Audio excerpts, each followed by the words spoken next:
नमस्कार दोस्तों, स्वागत है आपका इस नए वीडियो में। हमारी जिंदगी में कई बार हम खुद को एक मुश्किल घड़ी में पाते हैं। कई बार हमें बड़े फैसले लेने पड़ते हैं, लेकिन हमें यह नहीं पता होता कि वह सही है या गलत। क्या उस फैसले का परिणाम हमारे जीवन में खुशियां लाएगा या मुसीबत।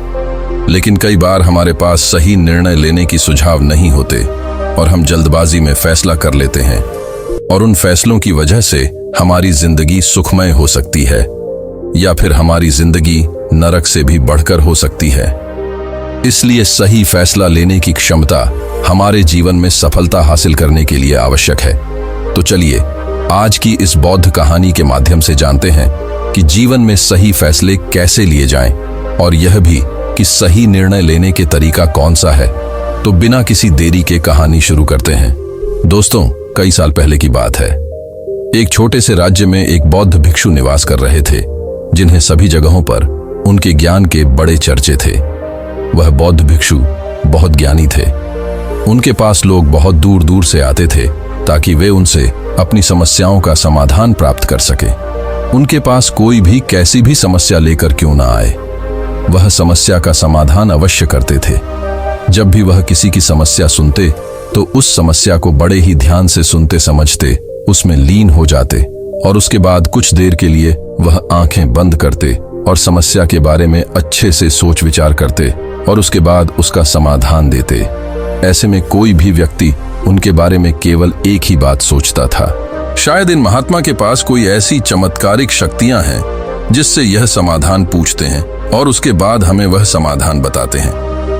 एक बार एक युवक ने उन महात्मा से यह पूछ भी लिया, क्या आपके पास ऐसी कोई चमत्कारी शक्तियां हैं जिसके कारण आप हमारी समस्याओं का समाधान करते हैं, या आपके पास ऐसी कोई दिव्य दृष्टि है जिससे आप हमारी समस्याओं का समाधान खोज पाते हैं। उस युवक की यह बात सुनकर वह बौद्ध भिक्षु जोर जोर से हंसने लगे, लेकिन उन्होंने उस युवक की बात का कोई जवाब नहीं दिया।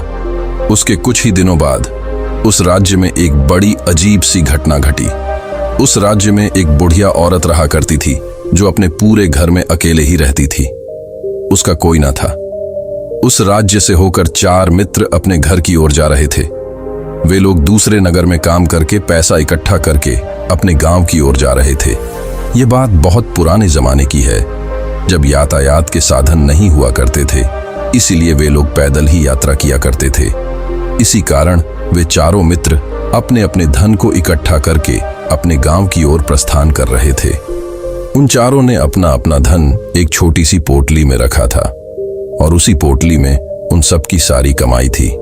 तभी उन चारों मित्रों में से एक मित्र कहता है, मित्रों, इस तरह से यदि हम अपना धन अलग अलग रखेंगे तो इससे हमारा धन चोरी हो सकता है। क्यों ना हम अपना सारा धन एक ही पोटली में रख दें, जिससे हम सब इस पर ध्यान भी दे सकेंगे और हमारा धन सुरक्षित भी हो जाएगा। और जब हम अपने गांव पहुंच जाएंगे तो हम वहां पर अपना अपना हिस्सा इसमें से ले लेंगे। उन तीनों मित्रों ने उस युवक की बात मान ली और वे सभी मिलकर अपना धन एक ही पोटली में रख देते हैं, और वे सभी मिलकर अपने गांव की ओर आगे बढ़ते हैं। चलते चलते काफी समय बीत चुका था और अब रात्रि होने वाली थी। तभी आगे चलकर रास्ते में उन्हें एक घर दिखाई दिया जहां पर एक बूढ़ी औरत रहा करती थी। रात्रि का समय भी हो चुका था और उन चारों मित्रों को रात रुकने के लिए कोई ना कोई जगह की आवश्यकता भी थी। ऐसे में उन चारों ने मिलकर यह योजना बनाई कि वे लोग आज रात इसी घर में ठहर। इसलिए वे चारों लोग उस घर की ओर आगे बढ़ते हैं। उस घर का दरवाजा खटखटा है। तभी सामने से एक बूढ़ी औरत दरवाजा खोलती है और उन चारों मित्रों में से एक मित्र हाथ जोड़कर उस बूढ़ी औरत से कहता है, माता जी, हम अपने गांव की ओर जा रहे थे, लेकिन यहाँ रास्ते में ही रात हो गई और अब हम इतनी रात में सफर नहीं कर सकते। इसलिए हमारी आपसे विनंती है कि हम आपके यहाँ पर एक रात रुकना चाहते हैं। सुबह होते ही हम यहाँ से चले जाएंगे। उस बूढ़ी औरत ने काफी देर सोच विचार किया और उसके बाद वह बूढ़ी औरत कहती है, ठीक है, तुम सभी आज रात के लिए यहाँ पर रुक सकते हो, मुझे कोई दिक्कत नहीं। मैं खाना बनाने जा रही हूँ, कहो तो तुम लोगों के लिए भी बना दूं। उन चारों ने सहमति जताते हुए कहा, हाँ बिल्कुल। उसके बाद उन चारों मित्रों ने धन की पोटली उस बूढ़ी औरत को थमा दी और कहा, माताजी, इस पोटली में हमारे साल भर की कमाई है। हम चारों ने अब तक का अपना सारा कमाया हुआ धन इसी पोटली में रखा है और अब हम इसे आपको सौंपते हैं, क्योंकि यह हम चारों से ज्यादा आपके पास सुरक्षित होगा। हम बस इतना चाहते हैं कि यदि हम चारों में से कोई एक व्यक्ति से लेने आए तो आप इस पोटली को उसे मत देना जब तक कि हम चारों एक साथ इस पोटली को लेने ना आए। तभी वह बूढ़ी औरत कहती है, ठीक है बेटा, यदि तुम चारों एक साथ आओगे तभी मैं इस पोटली को आपको दूंगी, और वैसे भी आप लोग तो सुबह यहाँ से चले जाने वाले हैं। मैं आपको सुबह ही यह पोटली थमा दूंगी। वह धन की पोटली उस बूढ़ी औरत को थमाकर चारों मित्र निश्चिंत हो जाते हैं कि अब उनका धन सुरक्षित है, और वे लोग खाना खाकर सो जाते हैं। अगली सुबह जब वह चारों उठते हैं तो सभी लोग अपनी आगे की यात्रा के लिए तैयारियां शुरू कर देते हैं। उन चारों नौजवानों में से एक नौजवान थोड़ा सा बदमाश था। वह अपने उन तीनों मित्रों से कहता है, भाइयों, इस बूढ़ी औरत ने हमारी रात भर खातिरदारी की है, हमें अच्छा भोजन खिलाया, सोने के लिए अच्छी जगह दी, रात भर यहाँ सर छुपाने के लिए एक अच्छा मकान दिया, और हमने अब तक उसके लिए कुछ नहीं किया। वह बूढ़ी औरत अकेले ही खेतों में काम कर रही है। क्या हम सभी यहाँ से जाने से पहले इस बूढ़ी औरत की मदद नहीं कर सकते? उस बदमाश नौजवान ने मन ही मन यह योजना बना ली थी कि वह किसी तरह से भी उस बुढ़िया से पोटली हासिल करके ही रहेगा। बाकी के तीनों मित्र उसकी बातों में आ जाते हैं और वे सभी मिलकर उस बुढ़िया की मदद करने अर्थात खेतों में काम करने के लिए चल पड़ते हैं। वे सभी मिलकर खेतों का काम कर ही रहे थे कि तभी वह बदमाश नौजवान अपने बाकी तीनों मित्रों से कहता है, मित्र, मुझे जोरों की प्यास लग गई है, मैं जरा उस बूढ़ी औरत से पानी मांग कर लाता हूं। वह बाकी मित्र भी अब काफी थक चुके थे, उन्हें भी जोरों की प्यास लगी थी, इसलिए वह तीनों मित्र उसे वहां से जाने की अनुमति दे देते हैं। जैसे ही वह बदमाश उस बूढ़ी औरत के पास पहुंचता है, वह उस बूढ़ी औरत से कहता है, माताजी, अब हम यहां से जा रहे हैं, कृपया करके हमारे धन की पोटली हमें वापस दे दें। इस पर वह बूढ़ी औरत कहती है, नहीं नहीं, जब तक तुम चारों एक साथ ना हो तब तक मैं वह पोटली किसी को नहीं दे सकती। तुम ही ने तो कहा था कि जब तक हम चारों एक साथ ना हो तब तक यह पोटली किसी को नहीं देनी है। तभी वह बदमाश उन तीनों की तरफ इशारा करते हुए कहता, हे लाओ। उन तीनों ने सोचा कि हमारा मित्र हमारे लिए पानी लाना चाहता है, इसलिए वह हमसे आज्ञा मांग रहा है। तभी उन तीनों मित्रों ने इशारे में उस युवक से कहा, हाँ हाँ ठीक है, ले आओ। ये देख। उस बुढ़िया को यह लगने लगा कि अब यह चारों यहां से जा रहे हैं और यह अपनी पोटली मांग रहे हैं, इसलिए उस बुढ़िया ने वह पोटली लाकर उस बदमाश के हाथों में रख दी और वह बदमाश उस पोटली को लेकर वहां से चला गया और बाकी के तीनों मित्र अपने खेत के काम में व्यस्त हो जाते हैं। कुछ देर के बाद जब वह तीनों खेत का काम करके वापस लौटते हैं और बुढ़िया से कहते हैं, माताजी, हमारा मित्र जो यहाँ पानी पीने आया था वह कहाँ गया? इस पर वह बुढ़िया कहती है, क्या वह पानी पीने आया था? पर वह तो कह रहा था कि हम चारों जा रहे हैं, कृपया करके हमारे धन की पोटली हमें थमा दे। तब तीनों बड़े आश्चर्य होकर उस बुढ़िया से कहते हैं, माताजी, हमने भला कब कहा? वह पोटली मांगी थी, हमें तो प्यास लगी थी और हमने पानी के लिए इशारा किया था। तभी बूढ़ी औरत उन तीनों से कहती है, परंतु अब तो वह पोटली लेकर जा चुका है। तभी वह तीनों मित्र सर पकड़कर रोने लगते हैं और कहते हैं, माताजी, उसमें हमारा सारा कमाया हुआ धन था जो वह अकेले लेकर भाग चुका है। हमने तो आपको कहा था कि जब तक हम चारों एक साथ ना आए तब तक आपको वह पोटली किसी को नहीं देनी है। फिर आपने ऐसा क्यों किया? इसमें आप ही की गलती है। हमने आपको उस पोटली की हिफाजत के लिए रखा था और आपने उसे एक ऐसे आदमी के हाथों में दे दिया जिसने हमारा सारा धन हमसे लूट लिया। हम बर्दाश्त नहीं करेंगे। हम राजा के पास जाएंगे और राजा से आपकी शिकायत करेंगे, न्याय की मांग करेंगे। अब तो इस बात का राजा ही फैसला करेंगे। तीनों नौजवान क्रोधित होकर राज दरबार में पहुंच जाते हैं और अपनी सारी समस्या उन राजा को बता देते हैं। जब वह राजा उन तीनों नौजवानों की बात ध्यानपूर्वक सुनता है तो वह तुरंत ही उस बुढ़िया को राज दरबार में पेश होने का आदेश देता है।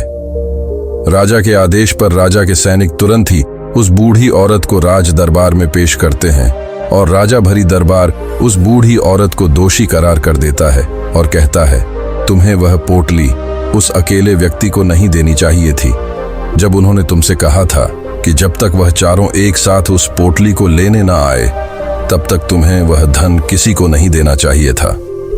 इसमें तुम्हारी गलती है और अब तुम्हें इसका हर्जाना भरना होगा। तुम्हें इनका धन लौटाना होगा।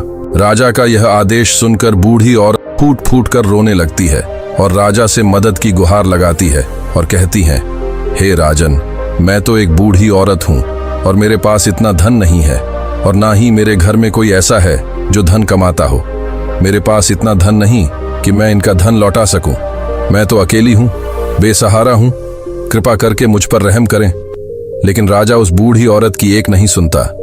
वह बूढ़ी औरत रोते हुए अपने घर की ओर जा रही थी। यह सोच रही थी कि आखिर मैं इतना धन कहां से लाऊं, कि कैसे मैं उन लोगों का यह धन उन्हें लौट आऊंगी। मेरे पास इतना धन नहीं है। मैं क्या करूं, कैसे करूं, कहां से लाऊं? इतना धन यदि मैंने उनका धन नहीं लौटाया तो मुझे राजा मार डालेगा। वैसे भी मेरी ही गलती है। जब उन चारों ने मिलकर मुझसे कहा था कि जब तक हम चारों एक साथ ना आए तब तक वह पोटली किसी को नहीं थमा नहीं है, फिर भी मैंने वह पोटली केवल उस एक व्यक्ति को थमा दी।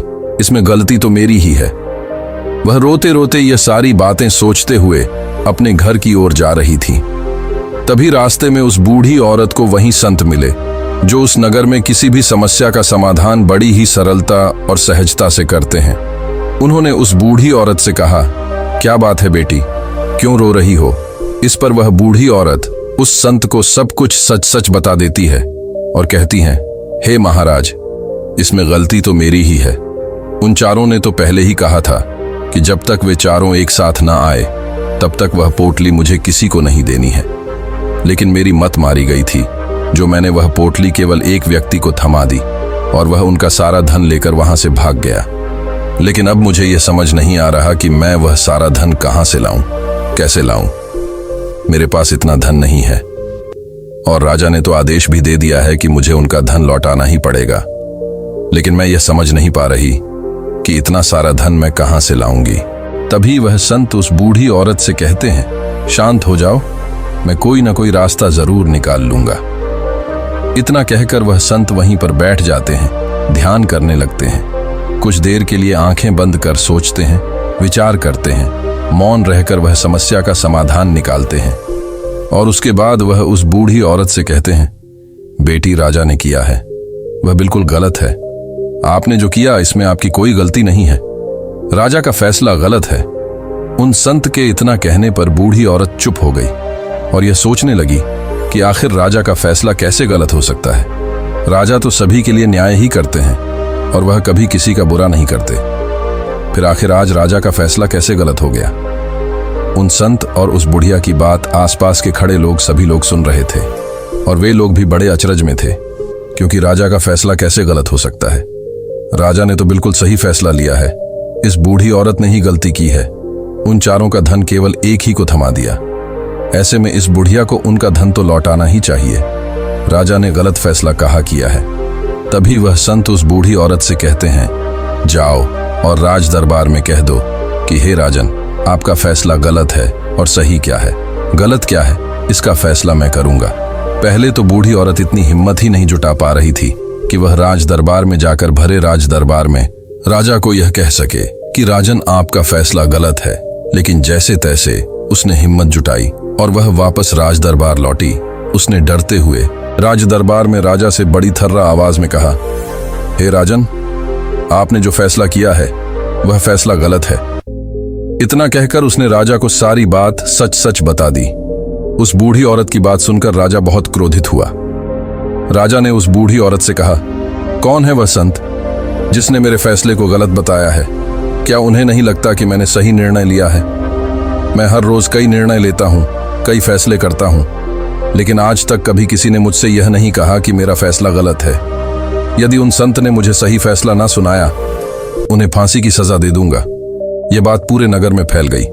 सभी लोग यह जानने के लिए हैरान थे कि आखिर वह संत ऐसा कौन सा फैसला सुनाने वाले हैं जो राजा से भी उचित होगा, जिसमें सबके लिए न्याय होगा। राजा ने सैनिकों को तुरंत ही आदेश दिया कि जाओ और संत को राज दरबार में लाओ। राजा की आज्ञा के अनुसार वे सैनिक तुरंत ही उन संत को लेने के लिए निकल पड़े।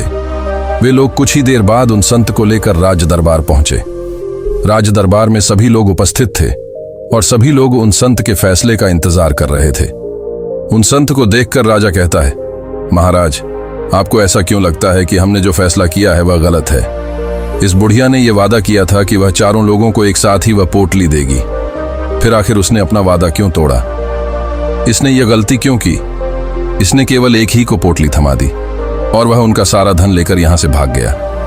तो क्या इसमें इसकी गलती नहीं है? क्या इससे इनका धन नहीं लौटा आना चाहिए? इस पर वह साधु बड़ी विनम्रता से राजा से कहते हैं, हे राजन, यह आपका फैसला था, लेकिन मैं आपसे कुछ कहना चाहता हूं। इस पर राजा कहता है, ठीक है, कहिए, आप क्या कहना चाहते? इस पर वह साधु बड़ी विनम्रता से राजा से कहता है, हे राजन, जैसा कि वादा किया गया था कि पोटली एक साथ उन चारों को ही दी जाएगी, तो अभी तो यह केवल 3 है, चौथा कहाँ है? तो इनसे कहिए कि यह लोग यहां से वापस जाएं और अपने उस चौथे मित्र को यहां लेकर आए, तभी इनका धन वापस किया जाएगा। और वादा भी ऐसा ही किया गया था कि जब तक चारों लोग एक साथ ना हो तब तक उनका धन उन्हें नहीं लौटाया जाएगा।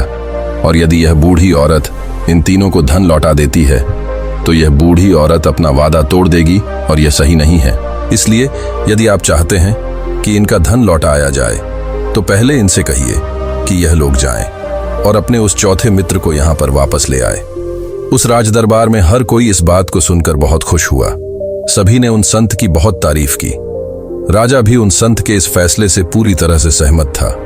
राजा तुरंत ही उन संत के सामने सिर झुका लेता है और हाथ जोड़कर उनसे कहता है, हे महाराज, आपका यह फैसला इतना सही कैसे हो सकता है? आखिरी बात मेरे दिमाग में आई क्यों नहीं? मैंने इस बात को इस तरह से सोचा क्यों नहीं? तभी वह साधु उस राजा से कहते हैं, हे राजन, आपके पास और भी काम होते हैं, आप दिन भर व्यस्त रहते हैं और आपको जल्दबाजी में फैसले लेने पड़ते हैं। आपने इस मामले को सुना समझा, लेकिन इसे देखने में आप गलती कर गए। इससे आपने केवल ऊपरी तौर पर देखा, आपने इसकी गहराई तक जाने का प्रयास तक नहीं किया। यदि आपने इस मामले की गहराई को देखा होता, समझा होता, तो आप भी इसी नतीजे पर आते। जब तक हम किसी मामले की गहराई तक नहीं जाते, तब तक हम उसका सही समाधान नहीं निकाल सकते। लेकिन हम में से अधिकांश लोग तो अपने फैसले केवल जल्दबाजी में लेना चाहते हैं, भले ही वह मामला कितना भी गंभीर क्यों ना हो। हमें तो बस अपना हक चाहिए, हमारा नाम होना चाहिए, भले ही फैसला हमारे लिए आगे चलकर हमारे लिए नुकसानदायी क्यों ना हो। लेकिन हम तो उस मामले की गहराई तक जाने के लिए सोचते तक नहीं। तभी वह राजा उन संत से कहता है, हे महाराज, क्या आपके पास कोई दिव्य शक्तियां हैं? क्या आपके पास ऐसी कोई चमत्कारिक शक्ति है जिसे आप सवाल करते हैं और बदले में वह आपको जवाब देती है, जिस कारण आप सटीक और सही समाधान बता पाते हैं? राजा की यह बात सुनकर संत मुस्कुराने लगे और राजा से कहते हैं, हे राजन, यह सवाल मुझसे कई लोगों ने पूछा है और मैंने कभी किसी का कोई जवाब नहीं दिया, लेकिन आप इस राज्य के राजा हैं, इसलिए मैं आपके इस प्रश्न का उत्तर देता हूं।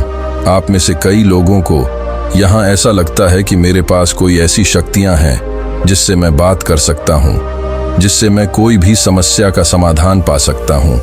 लेकिन मैं आप लोगों को एक बात सच सच बता देता हूँ, मेरे पास ऐसी कोई शक्तियां नहीं है। मैं तो केवल हर मामले की गहराई तक सोचता हूँ, उस बात पर विचार करता हूँ, और जब मैं विचार करता हूँ तो मेरे सामने कई सारे समाधान आते हैं, और जो समाधान मेरे सामने आते हैं मैं उन पर भी विचार करता हूँ, उनके बारे में भी गहराई तक जाता हूँ। और जब मुझे लगता है कि इस समस्या का समाधान यही होना चाहिए, तभी मैं समाधान उस व्यक्ति को देता हूँ ताकि वह अपनी समस्या का समाधान कर सके। अब आप ही सोचिए, आप जल्दबाजी में यह फैसला लेकर इस बुढ़िया का जीवन पूरी तरह से बर्बाद कर देते। हमारा पूरा जीवन केवल एक फैसले पर निर्भर करता है। यदि वह फैसला सही हुआ तो हमारा जीवन अच्छा बन जाएगा, और यदि वह फैसला गलत निकला तो हमारा जीवन नर्क से भी बदतर हो सकता है। इसलिए यदि आप सही और सटीक फैसला लेना चाहते हैं तो आपको मौन रहना सीखना पड़ेगा। मौन रहकर उस पर विचार करना सीखना होगा, क्योंकि हमारे फैसले ही हमारा भविष्य तय करते हैं, हमारी जिंदगी का अगला पड़ाव तय करते हैं। फिर चाहे वह फैसले छोटे हों या बड़े, वे ही हमारी जिंदगी को निर्धारित करते हैं। इसलिए सबसे पहले हमें सही फैसले लेने के लिए मौन रहना सीखना आवश्यक है, उन पर विचार करना आवश्यक है। और जब आप ऐसा करते हैं तो आपके सामने एक ही समस्या के कई सारे समाधान निकल कर आते हैं। और जब आप उन पर गौर करेंगे तो आपको यह समझ में आएगा कि उन फैसलों का समाधान कैसा होना चाहिए, कि समाधान से आपको क्या फायदा होगा और क्या नुकसान होगा, या उस समाधान पर सोच और विचार करने पर ही आप उसे समझ सकते हैं। और तभी आप यह निर्णय भी ले सकते हैं कि क्या यह समाधान उचित रहेगा या नहीं। और यह सब संभव हो सकता है यदि हम कम बोलना शुरू करें, अब पूरी तरह से मौन हो जाए। इसका अर्थ यह है कि आप भीतर से शांत हो जाएं। और जब आप भीतर से शांत होने लगते हैं